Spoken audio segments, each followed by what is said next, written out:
Democracy is not a state. It's an act, an affirmative act. Today we're acting. We're showing that speaking out matters, being engaged matters, and that the work of our time, healing the soul of this nation, is ongoing and unfinished and requires all of us never to give up, always to keep the faith. I close with this. Over 2 years now, for over 2 years, we've gotten to know one another and pray with one another, not figuratively, literally. I promise the Floyd family, among others, George's name is not just going to be a hashtag. Your daddy's name is going to be known for a long time. That as a nation, we're going to ensure his legacy and the legacy of so many others remembered today. It's not about their death, but what we do in their memory that matters. The purpose. In just a few moments, I'm going to deliver on that promise when I sign the executive order. And Kamala and I will continue, along with our friends in Congress, to get meaningful police reform legislation to my desk as best we can, as quickly as we can, beyond what we're doing here, affecting states as well. Well, it is Friday, May 27th, 2022. Welcome to another edition of the National Newspaper Publishers Association's Let It Be Known. And there you have it. President Joe Biden, he signed an executive order on police reform that he hopes will help prevent excessive force and encourage officers to intervene in such cases. He said 2 years ago, the murder of George Floyd exposed for many what Black and brown communities have long known and experienced, that more must be done to ensure that America lives up to its founding promise of fair and impartial justice for all. He says, as divided as this nation can feel, today we're showing the strength of our unity. This executive order is going to deliver the most significant police reform in decades. The president signed the order on May 25th, the 2-year anniversary of George Floyd's death at the hands of police in Minneapolis. We discussed that and more this morning with James Wright of the Washington Informer, Bethany Young of the DC Justice Lab, which is working to transform Washington, D.C.'s approach to public safety as they research, mobilize, and advocate for large-scale changes to the criminal legal system, and Michelle Gross of the Minneapolis-based Communities United Against Police Brutality. Good morning, everyone. Good morning. Good morning. And that's, I'm going to start with you, Bethany, in DC. The order, Vice President Kamala Harris said, we also know that this executive order is no substitute for legislation, nor does it accomplish everything we know must be done. But it is a necessary and long overdue critical step forward. Your response to that, it is a necessary step, but obviously more must be done. Absolutely, more must be done, and specifically at the local level. I think the executive order is an important step, and it's encouraging that the administration is keeping the conversation alive about the need for these changes, but it's not going to have the impact that communities want to see without reforms at the local level. I can talk about DC in particular. The DC government has received, 3 blueprints for transforming public safety here in Washington, DC. They spent millions of dollars, thousands of hours, time volunteered by many community members to research and make really meaningful recommendations around improving public safety and addressing the issues of policing in particular. Yet the local legislature has not done anything. They haven't moved it. They haven't passed a single law. And that's where I'm less encouraged about the likelihood of us as a community, and the DC community in particular, really addressing the problems that led to the murder of George Floyd. Yeah, and staying with Bethany Young for a moment, what has the DC Justice Lab identified as a critical next step, and how can that be attained? How do you envision it being attained? The lawmakers have to pass the law. That's what they are in office to do, and what they have failed to do over the last 2 years. We need new laws like that. That has to happen. The council has in DC has power to strengthen and protect residents' rights and to limit state violence. Our criminal code is over a century old. The laws that determine for what reasons that police can interact with the public, those laws need to change. That's kind of how we can increase the feeling of safety, but also the actual state of safety, how we can actually achieve safety for our communities. The laws have to change, and the council, the legislators have to do their job in changing the laws. Yeah, absolutely. And let's bring in Michelle Groves. Michelle, in New Jersey, Governor Murphy there is about to sign into law a police reform act that, among other things, punishes law enforcement officers who stand by, like the officers in the George Floyd case, and do nothing to prevent excessive force. New Jersey police unions are on record saying they actually support this law. With that, why has reform been so unreachable for lawmakers in this country? It's a difficult situation. And as Bethany noted, we need our legislators to actually step up and do the work. And a lot of times it's politicized because, legislators get money from these police unions and these police leadership organizations. They get endorsements and things like that, and they don't want to challenge, police. We have in our legislature here is a part-time legislature. So people have other jobs, and quite a number of our legislators in Minnesota are actually law enforcement officers, and trying to get anything through the legislature for years now. Even after Mr. Floyd was killed, we have been able to get very little through our legislature, and surprisingly, very little through our local city council in Minneapolis that would actually change the conditions, so that we wouldn't have another George Floyd type incident. It's been shocking to me, frankly, as somebody who's done this work a long time, that we just can't get these guys to move because they're so worried about angering the police. And so while this situation, this executive order signed by President Biden is a good thing, it really only applies to federal officers. It doesn't apply to local officers in any substantial way. What would, I think, make the biggest difference nationally in Congress would be to get rid of qualified immunity. We really need to end that judicial, created essentially a law, but it's not even a law, that makes police unaccountable for their conduct. We need to work on that, and that can only be done truly and effectively on a national level. Yeah, absolutely. And Bethany, President Biden said his order amounts to a call to action based on the basic truth that public trust is the foundation of public safety. Well, if they're not trusted, the population doesn't cooperate, the president said. So what do you make of that statement, particularly given that the public, most specifically African Americans, and rightly so, have long lost their trust in law enforcement? Yeah, I think that's something that statement rings kind of as something I've heard many times before, and I think that may be true, but I think what is more so the foundation of safety, of community safety, is the community itself. And that means investing in communities to be able to do what wealthy white communities have always had the freedom to do, and that's to handle their own problems. They know what the problems are, and they are the closest to them, and the communities that are being policed can identify what solutions will work better. And I don't mean like any kind of vigilantism. I think community mutual aid, creating circumstances where parents and caregivers have the resources they need to support their families and to spend time with their families, creating activities for kids, showing them that there are real options for their futures, investing in neighborhood conflict resolution, credible messengers, violence interrupters, investing in housing and job training for all people, in particular people who are returning home from periods of incarceration.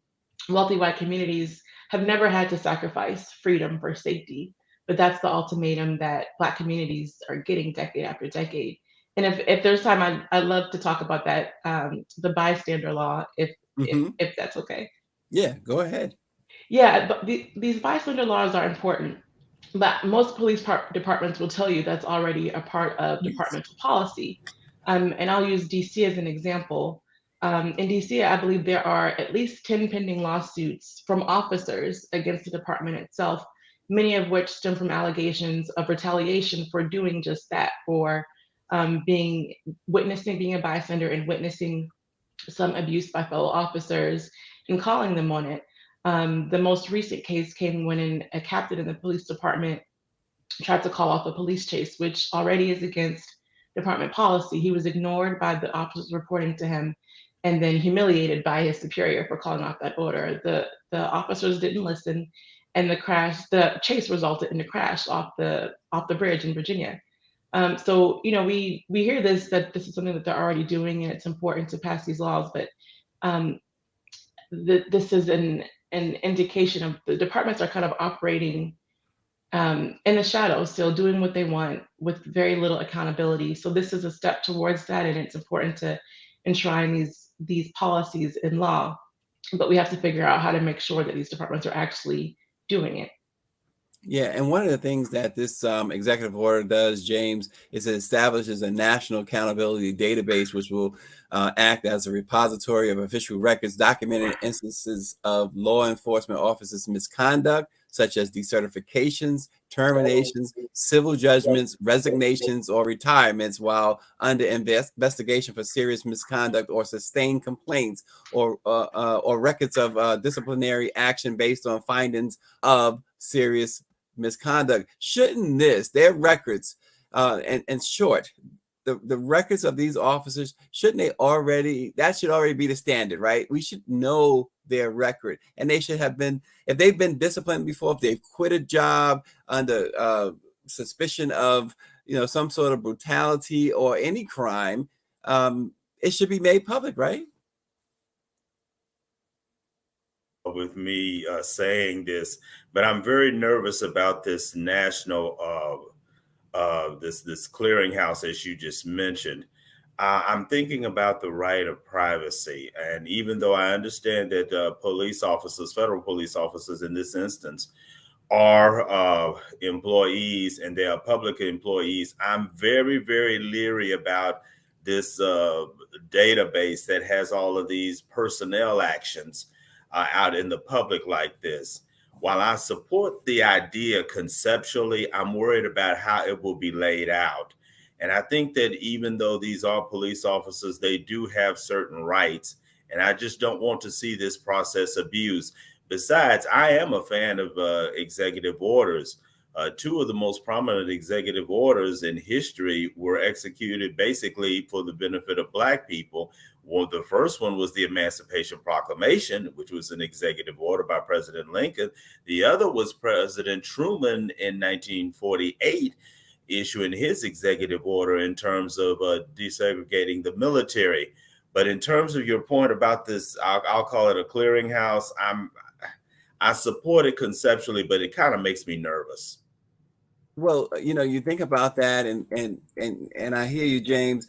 But when there's serious misconduct, a part of the problem, what we find when these officers commit these crimes, we later find out that they have been, charged with serious offenses before. Had it been acted on, perhaps a life would have been saved.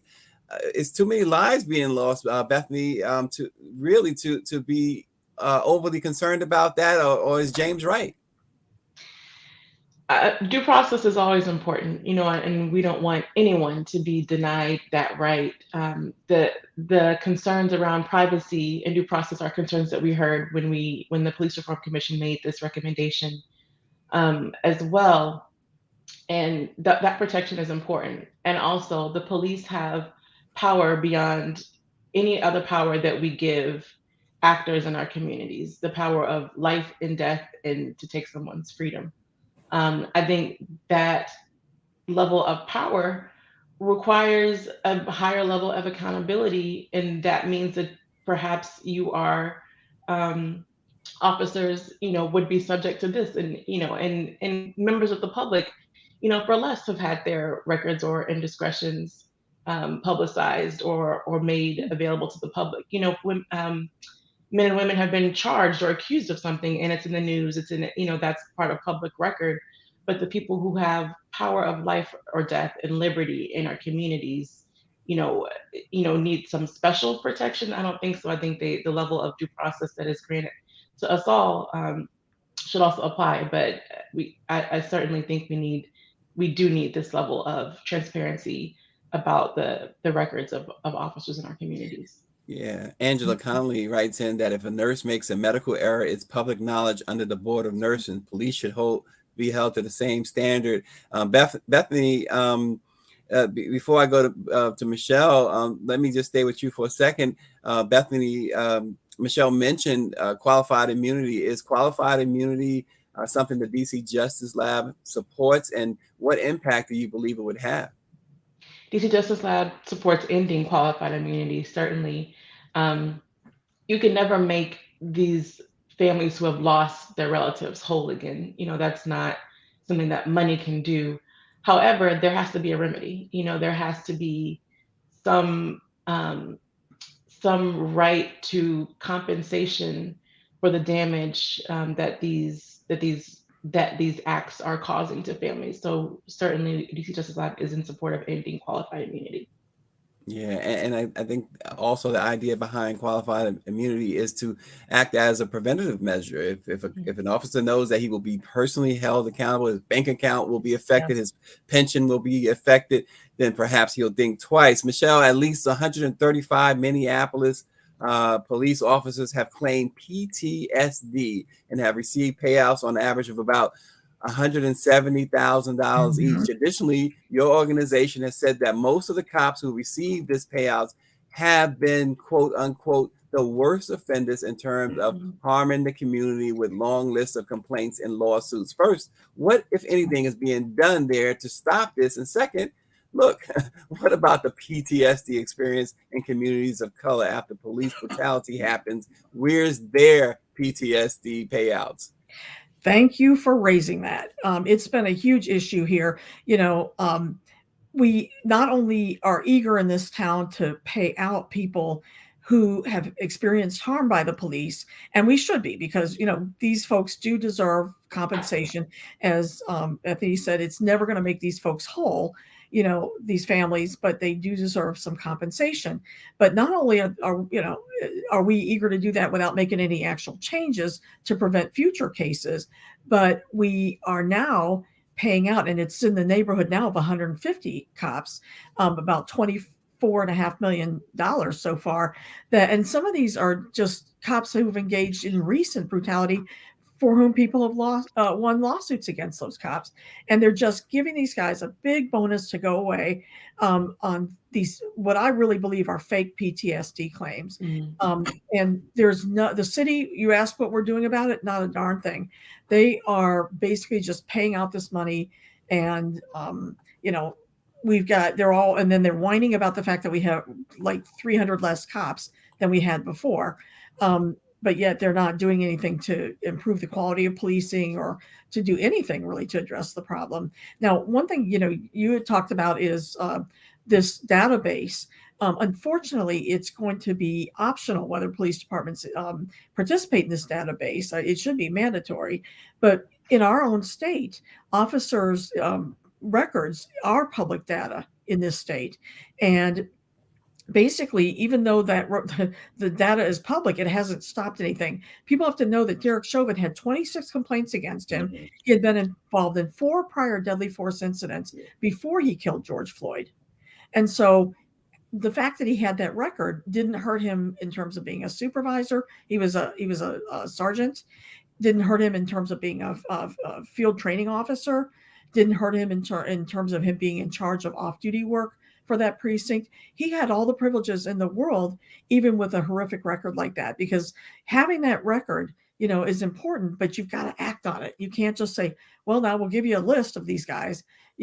Take action on the fact that this guy is a renegade. He, well, hardly a renegade in the Minneapolis world, but this guy had kneeled on a dozen people's necks before he knelt on George Floyd's neck.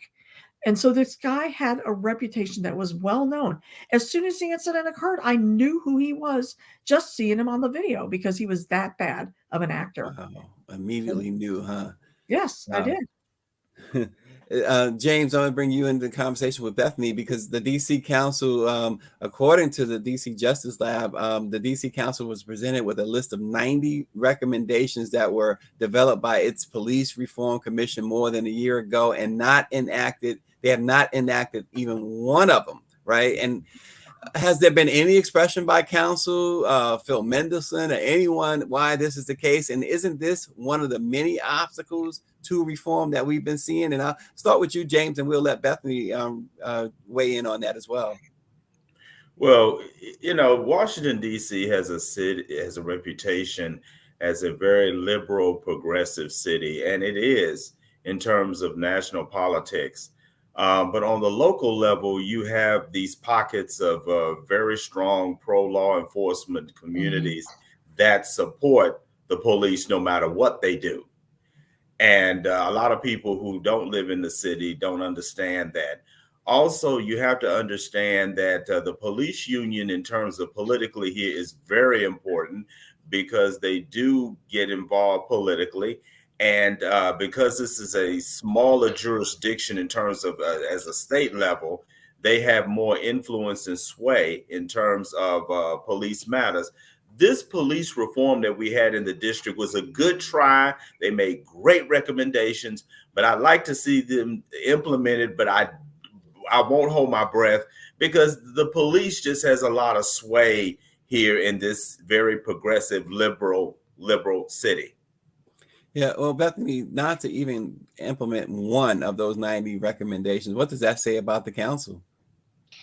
They're, I hate to say, more concerned with keeping their position than they are with doing the thing they were elected to do.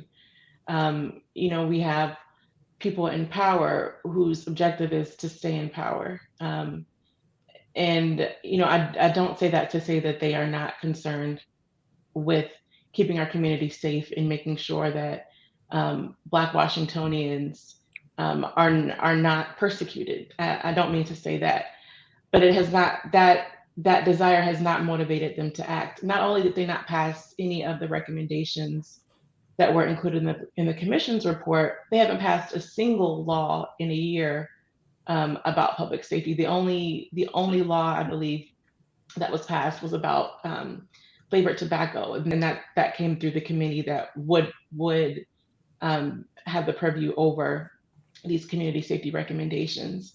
And James is absolutely right about these pockets of DC that are very pro-police, very supportive of our local department. But there is some data. The Washington Post did a survey a couple months ago to suggest that the DC community at large is in support of thinking through alternatives to safety and how can we circumscribe some of the authority of the police that is resulting in these abuses that we see. Wow.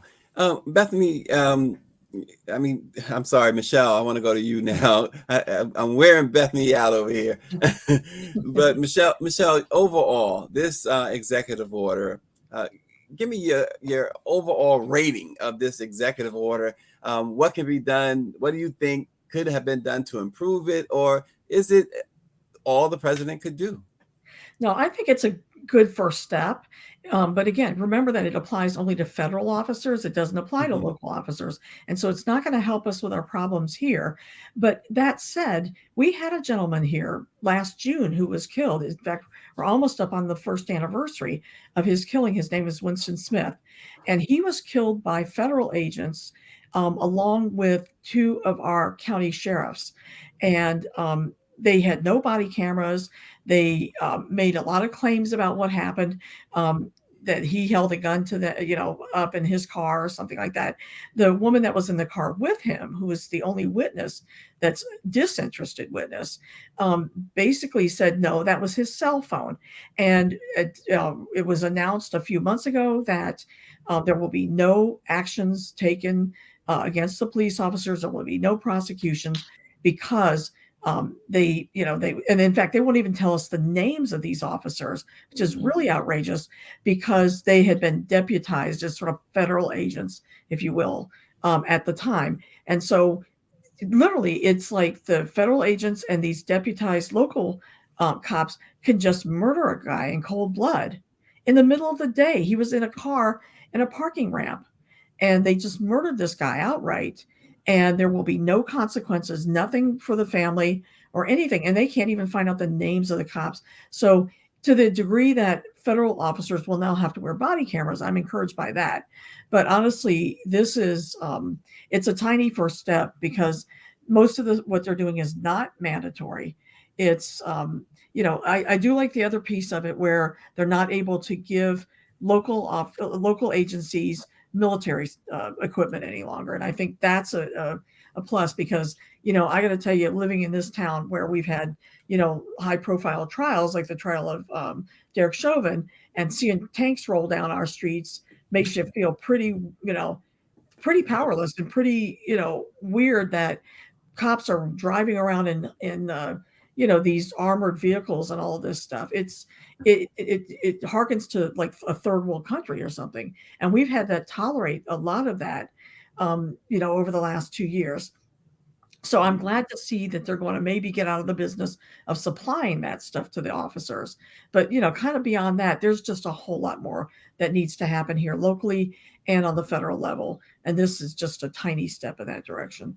Yeah, James, I'm thinking, back in the pre and during the civil rights movement, we saw dogs repeatedly sicked on people of color. We've seen Klansmen act as law enforcement.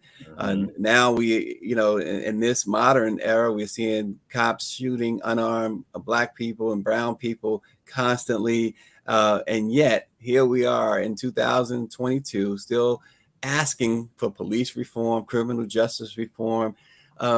Sum it up for us, James. Why are we still, this is like the crumbs here, right? The executive order is not a slight against the president. He's doing all he can with that executive order, but It's still just crumbs. Yes, it's crumbs. And what needs to happen is that we need more people of color, and we need more women in law enforcement. We need more patrol officers that are people of color and women, and we need more law enforcement executives in terms of being people of color and women. When that happens and those ranks are integrated, I think we may see some changes. Yeah, well, we certainly appreciate this conversation. Bethany Young, DC Justice Lab, and of course, Michelle Gross, Citizens United Against Police Brutality in Minneapolis. And joining us right now is the president and CEO of the National Newspaper Publishers Association, Dr. Benjamin F. Chavis Jr. And Dr. Chavis, just in time, because the NNPA Summer Conference kicks off June 22nd in New Orleans. Amplifying our voices for freedom, justice, equality, and equity is the theme of the 195th year of the Black Press of America. Dr. Chavis, one important session that everyone might want to consider is equity, undercount of the 2020 census, home ownership, and wealth building. And home ownership is the primary contributor to wealth building for Black households and continues to hold promise for building multi-generational wealth and housing stability for households of color. Doc, you can speak to the importance of that session, please. Thank you. It's going to be very, very important. While we have to respond to the issues of police brutality, we have to respond to the issues of voter suppression, the absence of health care for our people, even in the waning days of the COVID pandemic. We also have to do something proactive. And that's what wealth building is about planning, about investing, about securing and providing more sustainability in our communities from an economic perspective. So we're going to cover all these issues at the NNPA National Convention in New Orleans, June 22nd through the 25th. I want to thank our panelists. We had an excellent, great panel this morning as we continue to fight for freedom, justice, and equality and advocate on behalf of the Black press on our 195th year of existence.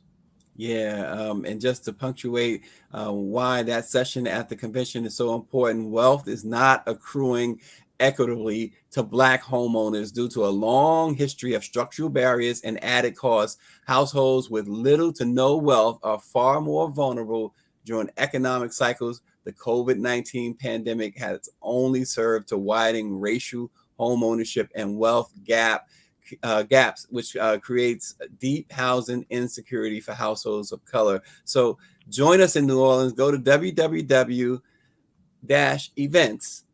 NMPA-events.com. You can register. Great hotel we're staying at. You certainly can register for there and register for that conference and other sessions that we have going on, which we'll be talking about as the days go by. Thanks again, Bethany Young. Thanks again, Michelle Gross, and certainly James Wright of the Washington Informer. We appreciate you. And Dr. Benjamin Chavis, our president and CEO. Thanks for joining. Let it be known. Everybody have a safe weekend, and we will see you on Monday.